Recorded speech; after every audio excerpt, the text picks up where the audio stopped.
Okay, so I was done with high school and I didn't exactly know what to do. So my dad was like, okay, cool, go do business management. Yeah, so he got me into Varsity College and I studied management over there, and I flunked out after a year because we moved, and I moved to Mossel Bay. I can take 10% of the first month's rental or something like that. Anyway, so while working there, the lady told me, her name was Magda, she told me, okay, cool, if you sign like houses off and do the electrical of houses, it's actually a lot of money because her son is an engineer. He works at the casino. So I was like, okay, cool, I understand.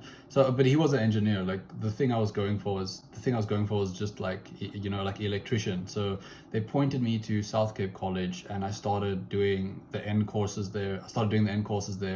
It was N2 and N3 that you did there, and then you only needed N2 really, because I actually failed one subject in N3. It was industrial electronics.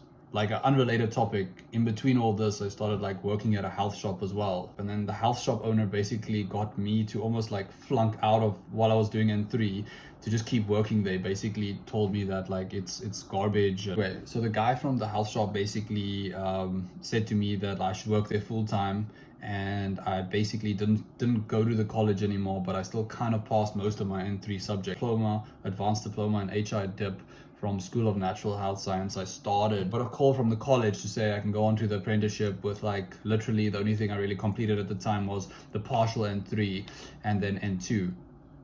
Okay, cool. So I go to the college, and they say, okay, you can start on the apprenticeship. So I polished off the N3 subject I didn't finish, and in 4, 5, and 6 I did the GCC subs. What I did is basically 18 tertiary subjects. You need to get above 50%, and then you can just work in a factory for a year or so and basically get your government certificate of competency.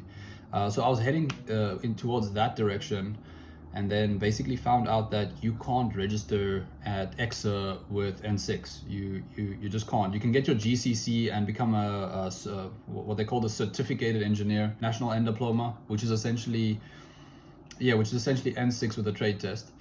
You just need that, and then another year at college or another year at uni. It wasn't the case at all. I had to basically do the whole 3 years of national diploma again.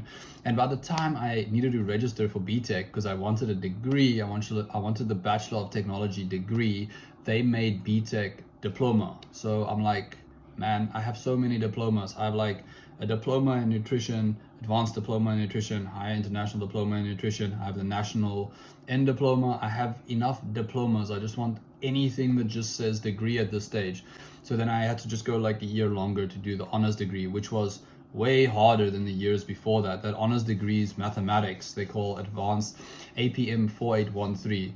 It just absolutely like destroyed me, man. Like the guy would just ask random stuff, like super hard, not just like describe FEA, which is already like a whole page. It's like solve it. So I completed my studies while working most of the time, and for like absolutely pennies on a dollar. Like the one boss, not even gonna name names, the one boss is like, none of our other people need to take days off. But like the funny thing is, like all of these people that are like working on electrical are like truck drivers and stuff. Not like the stuff they ask me, man, like you can't joke about this stuff. It's not a joking matter, you know what I mean? Like they literally like bus drivers and stuff. So it didn't ring well in my head when he said that. He's like, no one else takes off. I'm like, I've seen them, I know about them, and that statement there doesn't surprise me. I mean, they're like workhorses and stuff, I get it, but they never take off and they want to please the company. But like there's a certain point where you got to be like, oh, what about like educational wise, career wise?